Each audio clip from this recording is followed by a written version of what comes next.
The sound of shattering glass pierced the hum of lunchtime chatter. The diner froze. A wine bottle rolled across the black and white tiled floor, spilling a slow stream of red that spread like blood. In the center of it all, a woman in a light blue dress knelt, trembling, one hand clutching her pregnant belly, the other trying to shield her face.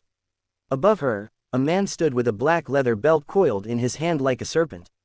His expensive watch gleamed under the chrome lights, a cruel reflection of power turned into violence. The man was Victor Hale, a billionaire CEO whose face often graced business magazines among the world admired for his empire. But the woman at his feet knew the monster behind the smile. If you believe that kindness, courage, and standing up for what's right can still change the world, please take a second to like, comment, share, and subscribe to Kindness Corner. Every small act of support helped stories like this reach hearts that need to hear them. Her name was Alina. She had once believed in fairy tales, that love could conquer cruelty, that success could mean safety. But months of quiet bruises and whispered apologies had taught her otherwise.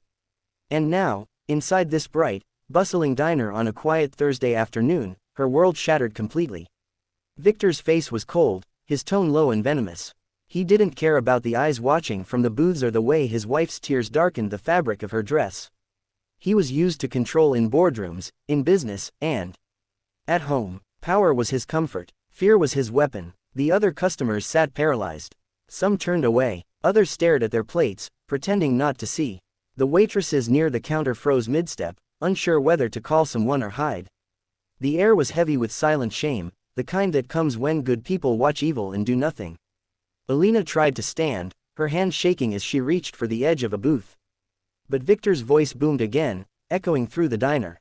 "Sit down," he barked. She stumbled, her knees scraping the tile, her tears mixing with the spilled wine.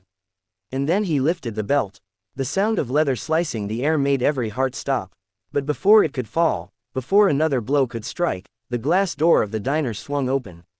The faint growl of motorcycle engines had gone unnoticed until then. The jingling bell above the door rang once, twice, and then fell silent. The scent of motor oil and wind followed as 5 men stepped in, their boots heavy on the floor, their eyes burning with purpose. The patches on their black vests read Hell's Angels. At their center was a man named Ryder Cole. He was tall, broad-shouldered, his beard stray with gray, his gaze calm but dangerous. He had lived enough life to recognize the face of cruelty. He'd seen it in alleys, bars, and sometimes in mirrors. But this, a man raising his hand to a pregnant woman in public. That was a line no real man crossed. Victor turned, startled, but still defiant. The belt dangled from his grip. "This doesn't concern you," he spat, his voice laced with arrogance. But the bikers didn't answer. They just kept walking, slow and deliberate, boots chewing against the checkered floor. The diner was dead silent except for their footsteps. The waitresses moved aside, even the air seemed to pause. Alina looked up through her tears, her breathing ragged.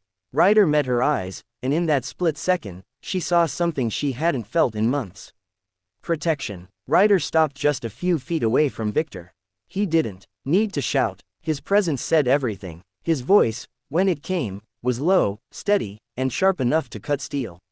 "Put it down." Victor hesitated, trying to laugh it off. "You don't know who I am." Ryder's expression didn't change. "I don't care who you are. You touch her again and you'll find out who we are." The other bikers fanned out behind him, silent, watching. Their eyes locked on Victor, each one daring him to move. One of them gently stepped forward and helped Alina to her feet. Her legs trembled, but she stood, her hand on her belly, her other hand gripping the biker's arm for balance. Victor's bravado began to crumble. His eyes darted between the men, calculating his chances. He was powerful in boardrooms, untouchable in skyscrapers. But here, surrounded by men who live by loyalty, not money, he was small. He dropped the belt. It hit the floor with a dull thud, the sound of defeat. The bikers didn't touch him. They didn't have to. The silence, the weight of their presence, and the quiet shame of the onlookers did what no punch could do. Victor turned, furious and humiliated, and stormed out of the diner, slamming the door behind him. The sound echoed like justice. Ryder knelt beside Alina. "You safe now?" he asked softly. She nodded through her tears, unable to speak.